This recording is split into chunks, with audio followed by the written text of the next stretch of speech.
Sir investor को misguide करते हैं, नुकसान आपका होगा। सोच कर समझ कर इन्वेस्ट कर। तो ब्रेक के बाद फिर से आपका स्वागत है और हम आपको लगातार बता रहे हैं उत्तराखंड में सिलक्यारा टनल पर राहत और बचाव कार्य लगातार जारी है और तमाम एजेंसियां वहां पर लगी हुई हैं और ज़्यादातर अधिकतर पूरा काम वहाँ पर हो चुका है, लेकिन 2 मीटर का अभी पैच वहाँ पर बाकी है जिसमें कि अंदर पाइप जाना है और तब जो है श्रमवीरों को वहाँ से निकाला जाएगा। लेकिन उसके लिए जो तमाम एजेंसीज़ हैं वो वहाँ पर लगी हुई हैं और तमाम एजेंसीज़ वहाँ पर कोऑर्डिनेशन के साथ तमाम जो एक्सपर्ट्स हैं वो भी वहाँ पर लगे हुए हैं और इसके साथ ही जो वहाँ पर डॉक्टर्स की टीम है, पैरामेडिक की टीम है, इसके साथ ही जो वहाँ पर मनोवैज्ञानिक की टीम है वो भी वहाँ पर है, क्योंकि जो श्रमिक हैं उनसे लगातार बातचीत जो है वो जारी है और इसके साथ ही जो उनका मनोबल बढ़ाने का काम है वो भी लगातार जारी है। उत्तराखंड के मुख्यमंत्री वहां पर मौजूद हैं और केंद्रीय मंत्री वीके सिंह भी वहां पर लगातार मौजूद हैं। तो तमाम एजेंसियां, तमाम जो केंद्रीय मंत्री और इसके साथ ही जो उनका कोऑर्डिनेशन है और प्रधानमंत्री स्वयं इसकी लगातार जो है समीक्षा कर रहे हैं और इसकी जानकारी ले रहे हैं और प्रार्थना ये की जा रही है कि जल्दी से जल्दी वो क्षण आए जिसका पूरे देश को इंतजार है। हमारे संवाददाता ओपी यादव हमारे साथ जुड़े हुए हैं और ज़्यादा जानकारी के साथ। ओपी, आपसे जानना चाहेंगे, लगातार आप वहां पर जुड़े हुए हैं, वहां से पल पल की जानकारी दे रहे हैं, इस वक्त क्या जानकारी मिल रही है? जो अभी प्रेस कॉन्फ्रेंस में बताया गया है एनडीएमए की, उसमें यह बताया गया है कि 2 मीटर का पैच अभी भी वहां पर बाकी है।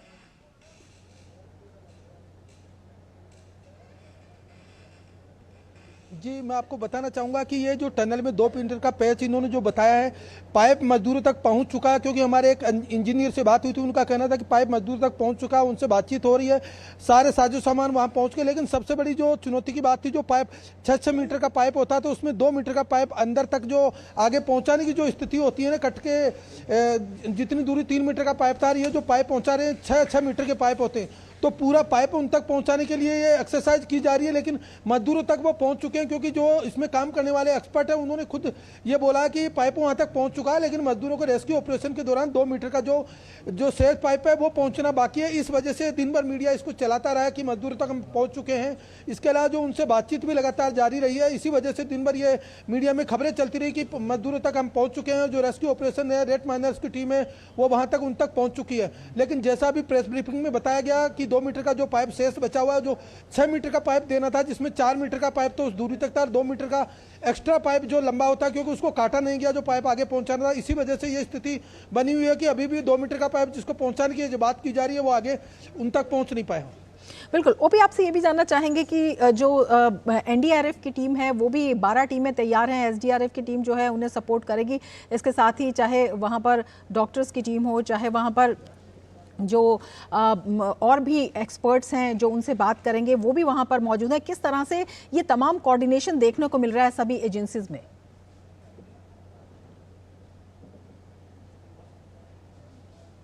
जी, यहाँ पर तकरीबन 15 से 20 एजेंसियां हैं जो इस काम को अंजाम दे रही है और इन एजेंसियों में मुख्य तौर पे NHIDCL, सतलुज जल विद्युत निगम, टिहरी जल विकास निगम, ONGC, नवयुगा कंपनी और गाजा कंपनी, ये इस तरह की कंपनियां जो लगातार बेहतर कोऑर्डिनेशन के साथ यहाँ काम कर रही है। इसके साथ ही साथ सेकेंडरी तौर पे जो अलग अलग विषयों के जो एक्सपर्ट्स है, माइक्रो टनलिंग के एक्सपर्ट, रोबोटिक के एक्सपर्ट, आर्टिफिशियल इंटेलिजेंस से जुड़े एक्सपर्ट, इसके अलावा जो रेट माइनर्स है वो, इसके अलावा जो खदान में काम करने वाले श्रमिक, इसके अलावा जो ऐसे एक्सपर्टीज जो बिल्कुल भी मलबा फंसा हुआ उसको निकालने में महारत हासिल हो, इसके अलावा जो सिल्ट चट्टाने उनको हटाने वाले एक्सपर्ट, तो कई विशेषज्ञताएं जो टनलिंग में, माइनिंग में और जो रॉक स्टोन में होती है उनकी विशेषज्ञता वाले लोग यहाँ एक बेहतर कोऑर्डिनेशन के लिए काम करें। इसके लिए एक टीम बनाई गई और उस टीम का मुखिया बनाया गया जो नीरज खैरवाल है, उत्तराखंड सरकार में सचिव स्तर के अधिकारी जिनको बनाया गया, और उसके साथ सहयोग देने के लिए भारत सरकार के अतिरिक्त सचिव हैं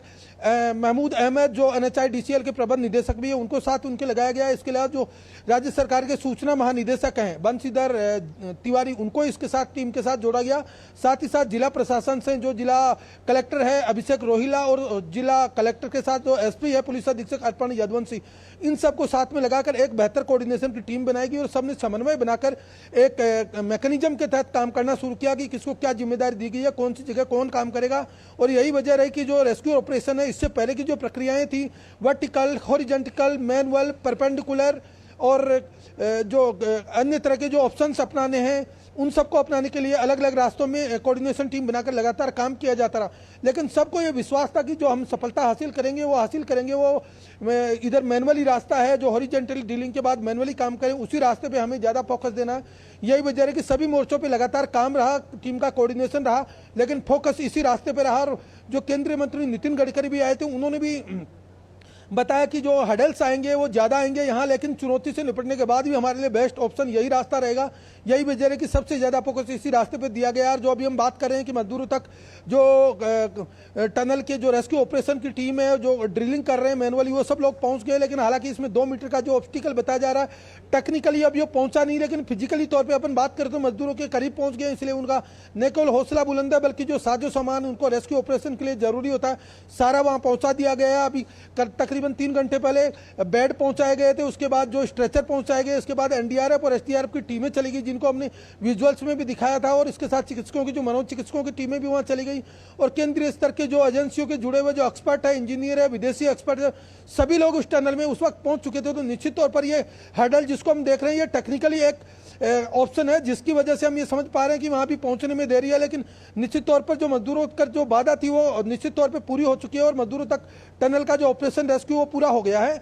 बस वो जो 2 मीटर का जो रास्ता है उसको पूरा करने में कोई दिक्कत नहीं है, बस केवल 2 मीटर एक्स्ट्रा है। जो 4 मीटर की जो दूरी पार करने के बाद 6 मीटर का जो ये जो पाइप है 800 mm का, वो वहां तक पहुंचाने की देरी है। क्योंकि जब वो पाइप एक्स्ट्रा रहेगा उसको या तो समायोजित किया जाएगा या इसको एडजस्ट करके मैनुअली उसमें जो ड्रिलिंग की जाती है उसके साथ में उसमें वो एक तरह से फिजिबल कंडीशन उपयुक्त रहे, इसका काम किया जा रहा है। क्योंकि उसमें वेल्डिंग का कई सारे ऐसे काम रहते हैं जो पहुंचने के बाद भी होते रहते हैं। जी बिल्कुल ओपी, और जिस तरह से आप बता रहे हैं कि जो तमाम एजेंसीज हैं और तमाम ऑप्शंस जो हैं उनको खोला गया है, 400 घंटे से ज़्यादा का काम हो चुका है। और अगर मैनुअल ड्रिलिंग की बात करते हैं तो 48 से 58 मीटर तक की मैनुअल ड्रिलिंग हुई है। इंतज़ार लंबा इसलिए भी लग रहा है कि जब हम अपने टारगेट के करीब होते हैं तब जो है इंतज़ार की घड़ियां और लंबी हो जाती हैं।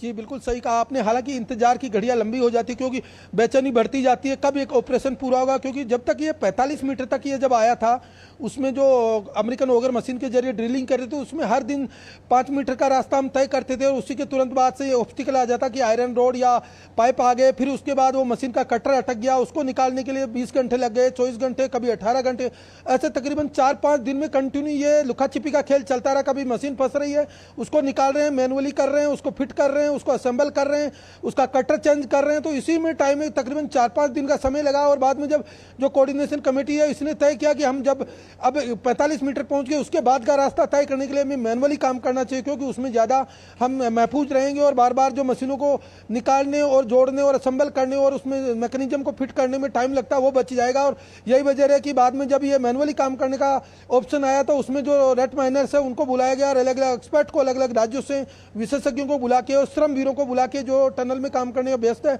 उनको इसमें जोड़ा गया। तो 1 बाय 1 धीरे धीरे इन्होंने छेना, हथौड़ी और जो अलग अलग उनके उपकरण होते हैं, फावड़े और जो ड्रिलिंग के दौरान हाथों से काम करने वाले, उन सब के जरिए पूरा करने का काम किया। और उस दौरान उनके साथ एक एनडीआरएफ का सदस्य, एक एसडीआरएफ का सदस्य, एक चिकित्सीय टीम बाहर मौजूद रहती थी और उनके लिए ऑक्सीजन का सिलेंडर साथ में, और उनके जो हेडलाइट जो हेलमेट लगाते हैं उसमें लाइट के जरिए टारगेट पे वो छेनी और हथौड़ी से वार करते थे। और इस तरह धीरे धीरे करके इन्होंने अलग अलग एंगल पे इस काम को पूरा किया और थोड़ा थोड़ा करते करते वो अपनी मंजिल की तरफ पहुंचे। बिल्कुल। और प्रेस वार्ता जब हम देख रहे थे तो उसमें ये भी बताया गया कि टनल के अंदर जो 30 बिस्तर हैं उनकी व्यवस्था भी की गई है। इसके साथ ही जो तमाम इंतज़ाम है वो वहाँ पर इंटैक्ट है। कितना चैलेंजिंग ये जॉब रहा, देखने में भी जब हम देख रहे हैं तो काफ़ी मुश्किल लगता है, लेकिन आप वहाँ पर मौजूद हैं, आपने इसे महसूस किया है और इस चैलेंज में मनोबल को बनाए रखना कितनी बड़ी चुनौती थी?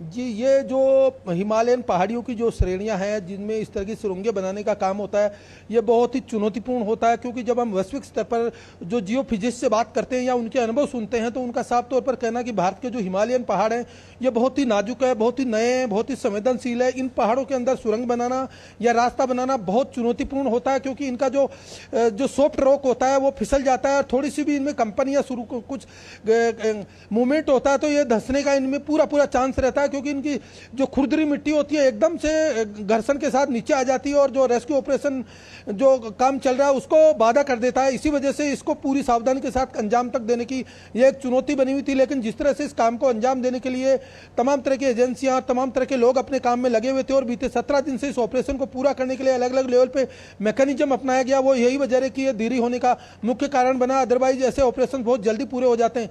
लेकिन जिस तरह टनलिंग में भारत सरकार ने इस अनुभव को अलग अलग लोगों को बुलाकर एक कोऑर्डिनेशन के साथ पूरा किया, उसी से हम मान सकते हैं कि अंतर्राष्ट्रीय स्तर के जो एक्सपर्ट आए और देश विदेशी एजेंसियों के लोग और भारत सरकार के और राज्य सरकार के प्रयासों से इस ऑपरेशन को हम पूरा करने की ओर पहुंचे, ये इसी का परिणाम रहा। जबकि इस तरह के जो ऑपरेशन होते हैं, बहुत सारे जो अंतर्राष्ट्रीय स्तर के विशेषज्ञ हैं जिनसे हमारी बात हो रही थी कि रेस्क्यू ऑपरेशन लंबा चलना महत्वपूर्ण नहीं है, इस ऑपरेशन को सफलतापूर्वक अंजाम तक पहुंचाना और एक व्यक्ति की जान नहीं जाना यह बहुत महत्वपूर्ण है। यही वजह है कि जो 41 श्रमवीर है वो सकुशल बाहर निकल रहे हैं। नहीं तो इस तरह की जो परिस्थितियां होती है उसमें बहुत सारी चुनौतियां आती है, बहुत सारे हर्डल्स आते हैं।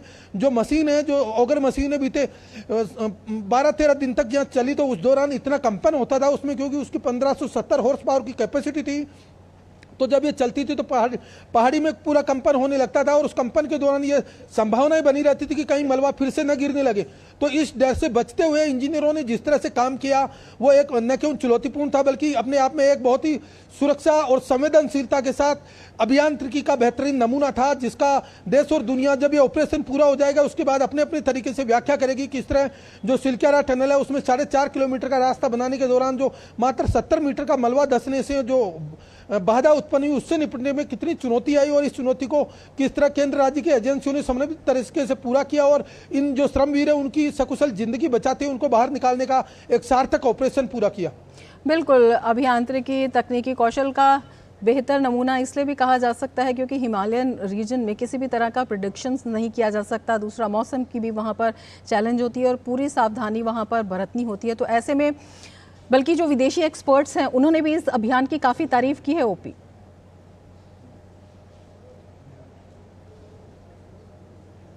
जी बिल्कुल, आपने सही कहा। सबसे बड़ी चुनौती यहाँ भी जब सर्दी का मौसम शुरू हो जाता है तो यहाँ पर जो मेरे पीछे जो पहाड़ी दिख रही है इस पहाड़ी में पूरी बर्फबारी हो जाती है और ये रास्ता बिल्कुल ब्लॉक हो जाता है और 2-3 महीने तक ये रास्ता पूरा ब्लॉक रहता है। और इस सुरंग को बनाने का मेन कारण भी ये था कि यमुनोत्री गंगोत्री राष्ट्रीय राजमार्ग जो है ना, इसके बीच में जो श्रद्धालुओं को आने जाने में दिक्कत होती है, इसी के लिए इस टनल को बनाया गया था। इसमें 4 से 5 मिनट में रास्ता हो जाता है और वैसे 2 से ढाई घंटे लगते हैं। तो इस टनल के अंदर जो रेस्क्यू ऑपरेशन चला उसके बारे में जो अंतर्राष्ट्रीय स्तर के एक्सपर्ट है, इंटरनेशनल टनिंग एंड सरफेस के जो अध्यक्ष हैं डॉक्टर अर्नोल्ड डिस्क जो ऑस्ट्रेलिया से आए हैं, उनसे हमारी लगातार हर दिन बातचीत होती थी। उनका कहना था कि पहले तो ये मैं इस बात को भी एक साधुवाद देना चाहूँगा भारत की जो एजेंसियों को कि ये जो रॉक स्टोन है बहुत ही सॉफ्ट है। इस हिमालयन पहाड़ी में इन्होंने किस तरह से इस काम को अंजाम दिया, ये बेशक दुर्घटना घटी है, अलग मामला है जिसमें कई तरह की चीज़ें आएंगी जो बाद में जांच का विषय किस वजह से हुआ और क्या कमी रही जो नहीं रही उसका। लेकिन उसने इस बात की तारीफ की कि ये जो पहाड़ी है हिमालयन पहाड़ी, इसमें इन्होंने सुरंग बनाया तो बहुत काबिल तारीफ है। इसमें कैसे इन्होंने इस रास्ते को पूरा कर दिया। बिल्कुल ये 4.5 किलोमीटर की थी, मुश्किल से 500-600 मीटर की बची थी, बाकी सब काम पूरा हो चुका था।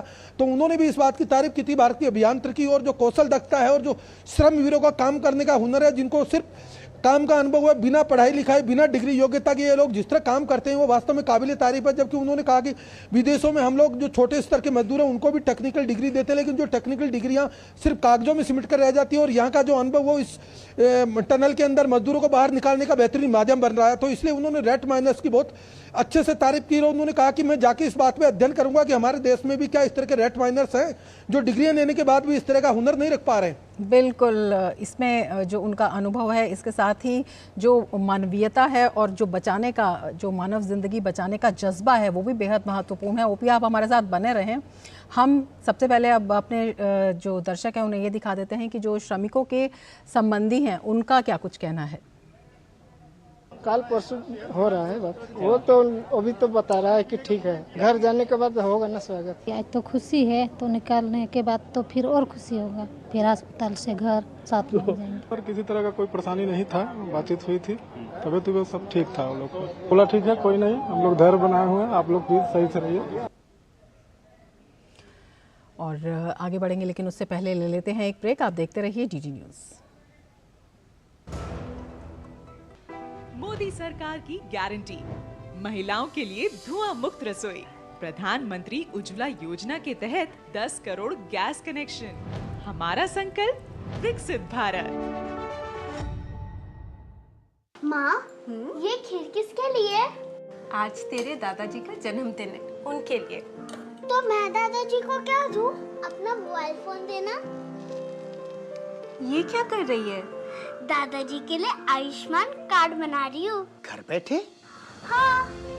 आयुष्मान ऐप पर जाकर अपना या परिवार के सदस्य का नाम लाभार्थी सूची में ढूंढें, आधार, OTP या फेस ऑथ द्वारा ऑथेंटिकेट करें, डिटेल्स भरें, अब मोबाइल से फोटो खींचकर अपलोड करें।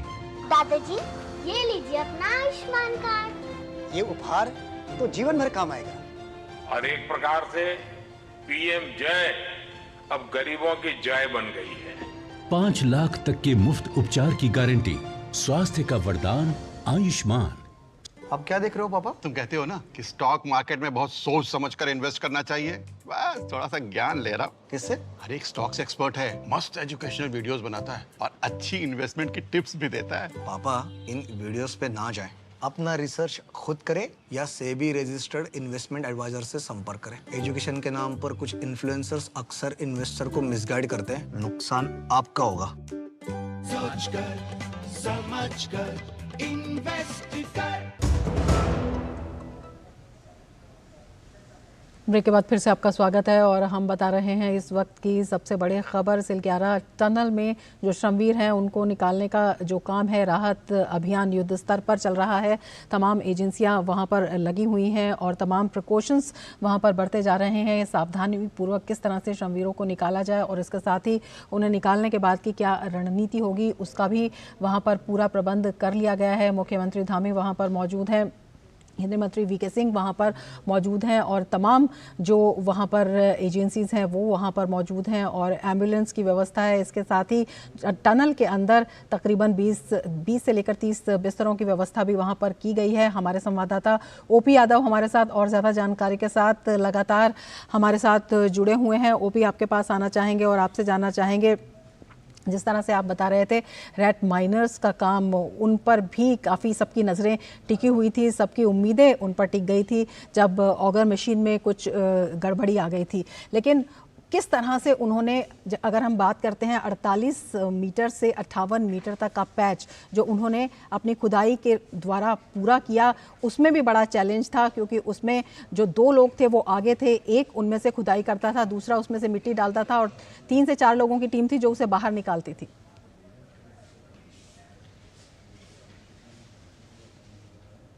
जी बिल्कुल, आपने सही कहा, ये बहुत चुनौतीपूर्ण काम था और इसकी सबसे बड़ी समस्या ये थी कि जो 800 mm का पाइप है, बहुत ज़्यादा बड़ा पाइप नहीं होता जिसमें कोई भी हथियार चलाना हो, कोई भी छेनी, हथौड़ी, किसी को भी चलाना तो ज़्यादा जोर देकर काम किया नहीं जा सकता क्योंकि जब वो वार करेगा तो उसका प्रेशर इतना बन नहीं पाता क्योंकि बहुत छोटे स्थान में उसको काम करना होता है। साथ ही साथ उसको सांस लेने में भी दिक्कत रहती है, तो ऑक्सीजन का जो सिलेंडर भी उसके साथ रहता है। इसके अलावा लाइट की व्यवस्था भी इतनी ज़्यादा नहीं रहती कि वो बिल्कुल एक संभावित उसको दृश्य दिखाई देता है, मुझे काम करना होता है, उसका मूवमेंट भी पूरा अच्छी तरीके से नहीं हो पाता। जिस तरह से जो टनल का जो हमने 800 mm का पाइप देखा उसमें 2 से 3 व्यक्ति जिस तरह जाते हैं तो निश्चित तौर पर वो एक साथ घूम भी नहीं सकते, उनको बैक उसी रास्ते से वापस बैक आना होता है पीछे चलते हुए, तो निश्चित तौर पर ये इस तरह की स्थितियां होती, बहुत ही चुनौतीपूर्ण होती है। लेकिन इसके बाद भी जो रेड माइनर्स है उनकी टीम ने अपने काम को जिस तरह से बखूबी अंजाम दिया और धीरे धीरे करते करते इस काम को अंतिम छोर तक पहुंचा है, वो न केवल काबिल तारीफ है बल्कि ये उनके अनुभव और हुनर का एक बेहतरीन नमूना है जिसने पूरी देश और दुनिया को देखा है। और जब हम देख रहे हैं कि अभियांत्रिकी सिस्टम काम नहीं कर पा रहा है, उसमें मैनुअल सिस्टम जो भारत के मजदूरों के हाथों का जो हुनर, जिसका बार बार प्रधानमंत्री कहते हैं कर्मयोगी मजदूर जिनको बोलते रहते हैं, जिनको विश्वकर्मा प्रधानमंत्री बार बार बोलते हैं कि इनके हाथों में वो हुनर है जो सदियों से परंपरागत इनको मिलता आया और ये किसी भी तरह की मशीनरी और सब पे भारी पड़ता है। वो आज हमने साक्षात तौर पर इसको देखा बीते 2 दिन से जब ये श्रमवीर काम कर रहे थे, जब ये कुशल कारीगर काम कर रहे थे, उनके हाथों की जो हुनर था, उनकी हाथों की रेखाएं बता रही थी कि हम किस तरह इस काम को आगे बढ़ाएंगे और मजदूरों को सकुशल बाहर निकालेंगे तो निश्चित तौर पर भारत का जो पारंपरिक हुनर है, जो श्रमवीरों के हाथों में जो दक्षता हुनर है, अपनी पीढ़ी दर पीढ़ी चला आ रहा है, उसको इन्होंने आज सच्चे मायने में साकार कर दिया कि किसी भी तरह की मशीनरी हो या दक्षतापूर्ण कार्य हो, उन सब के ऊपर ये जो हाथों का हुनर भारी पड़ता है। और यही वजह है कि अंत में जब मशीनों से समस्या ज्यादा आने लगी और मैनुअली काम करने का ऑप्शन आया, तो ये अलग अलग राज्यों से बुलाए गए जो एक्सपर्ट हैं, जिनको हम एक्सपर्ट को हम जो बोल रहे हैं कि ये रेट माइनर्स है, उन्होंने अपनी भूमिका निभाई और इस काम को आगे बढ़ाने में वो न केवल सफल रहे बल्कि अंजाम तक पहुंचाने का काम भी इन्होंने किया। बिल्कुल, और एक बेहद महत्वपूर्ण बात आपने कही कि जो जज्बा है, जो मनोबल है, क्योंकि बहुत ज़्यादा सुरक्षा की ज़रूरत उनको भी है जो इस काम में लगे हुए हैं और लगातार अपनी जान जो है उस पर खेलकर श्रमवीरों को बचाने के लिए आगे आए हैं। अपने आप में बेहद महत्वपूर्ण हो जाता है। किस तरह से इस जज्बे को आप बताना चाहेंगे? और जिस तरह से वहाँ पर तमाम ऑफिशियल मशीनरी भी लगी हुई है, प्रधानमंत्री नरेंद्र मोदी स्वयं इस पर नज़र रखे हुए हैं, बार बार फ़ोन कर वो जानकारी भी ले रहे हैं उत्तराखंड के मुख्यमंत्री से, तो ये जज्बा, ये मनोबल किस तरह से बढ़ जाता है जब प्रधानमंत्री उनके पीछे खड़े हैं, पूरा देश उनके साथ खड़ा है?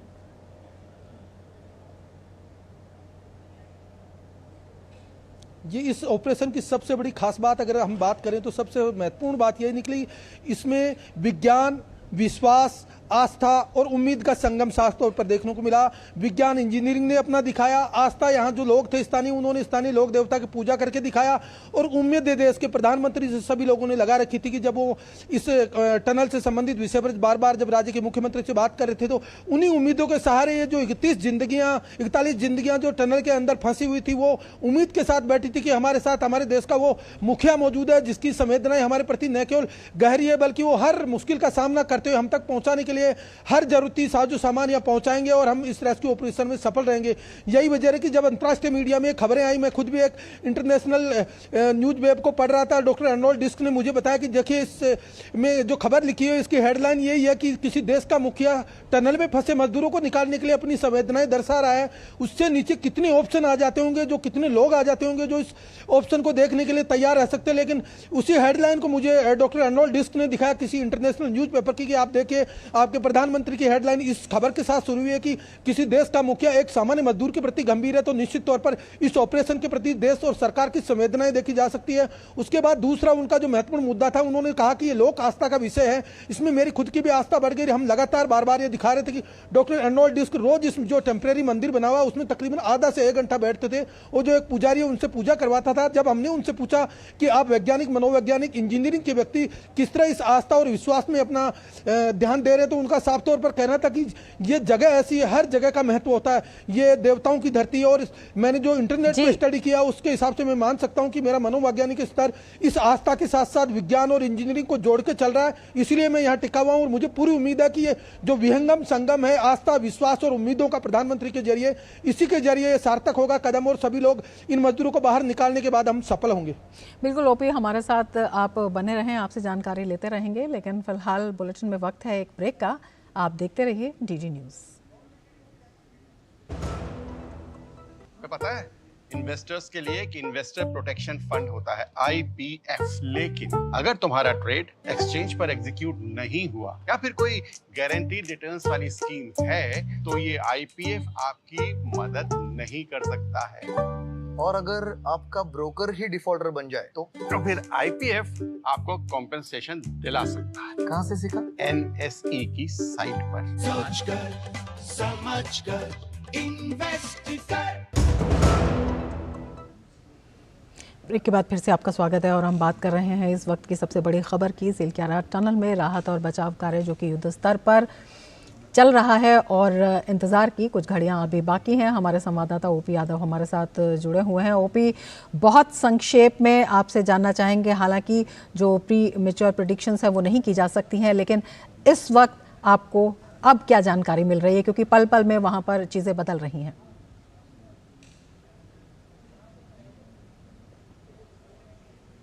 जो जो जानकारी के अनुसार मुझे अभी मेरी जो अंदर एक इंजीनियर है उनसे मैसेज के जरिए बात हुई थी, उनका साफ तौर पर कहना था कि हम वहाँ उस पॉइंट तक पहुँच चुके हैं जहाँ हमें पहुँचना है, लेकिन जो 2 मीटर का ऑब्स्टिकल टेक्निकली हमारी भाषा में हम कह सकते हैं पहुँचा नहीं, लेकिन आपको मीडिया को समझाने की भाषा में यह है कि हम वहाँ तक पहुँच चुके हैं। लेकिन जो फॉर्मेलिटीज पूरी करनी है उस मजदूरों को यहाँ लाने के लिए, उसके लिए हमें अभी अपनी टेक्निकली जो इंजीनियरिंग अभियांत्रिकी है उसको पूरा करने में टाइम लगेगा। यही वजह कि ऑफिशियली हमने अभी किसी को यह नहीं कहा कि हम पहुंच चुके हैं, लेकिन आप ये मान के विश्वास चलिए कि आपकी जो उम्मीदें हैं, आप जो बीते 17 दिन से इंतजार कर रहे थे, वो घड़ियां बहुत ही नजदीक है। और आने वाले कुछ ही पल बाद जब हम ये सुनेंगे कि जो रेस्क्यू ऑपरेशन पूरा होने के बाद सभी मजदूर बाहर निकल गए और एम्बुलेंस के जरिए हॉस्पिटल में चेकअप के लिए भेजे जा रहे हैं, ये उन्होंने हमें साफ तौर पर कहा। जी बिल्कुल ओपी, आप नज़र बनाए रखें। फिलहाल शुक्रिया पूरी जानकारी के लिए। तो राहत और बचाव कार्य चल रहा है युद्ध स्तर पर और पूरा देश इंतज़ार कर रहा है अच्छी खबर की। लगातार हम पल पल की जानकारी आपको आगे भी देंगे, लेकिन फिलहाल इस बुलेटिन में इतना ही। दीजिए इजाज़त, नमस्कार।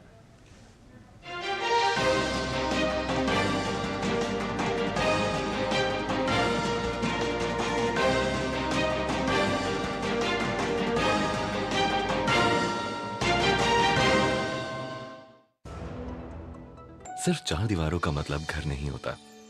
घर तो अपनों से बनता है, अपनों के सपनों से बनता है। हम तो बस आपका साथ निभाते हैं। आप ही तो हैं जो मकान को घर बनाते हैं। SBI होम लोन्स, मकान को घर बनाने के सफर में हमेशा आपका हमसफर। अब क्या देख रहे हो पापा? तुम कहते हो ना कि स्टॉक मार्केट में बहुत सोच समझकर इन्वेस्ट करना चाहिए, बस थोड़ा सा ज्ञान ले रहा हूँ। किससे? हर एक स्टॉक्स एक्सपर्ट है, मस्त एजुकेशनल वीडियोस बनाता है और अच्छी इन्वेस्टमेंट की टिप्स भी देता है। पापा इन वीडियोस पे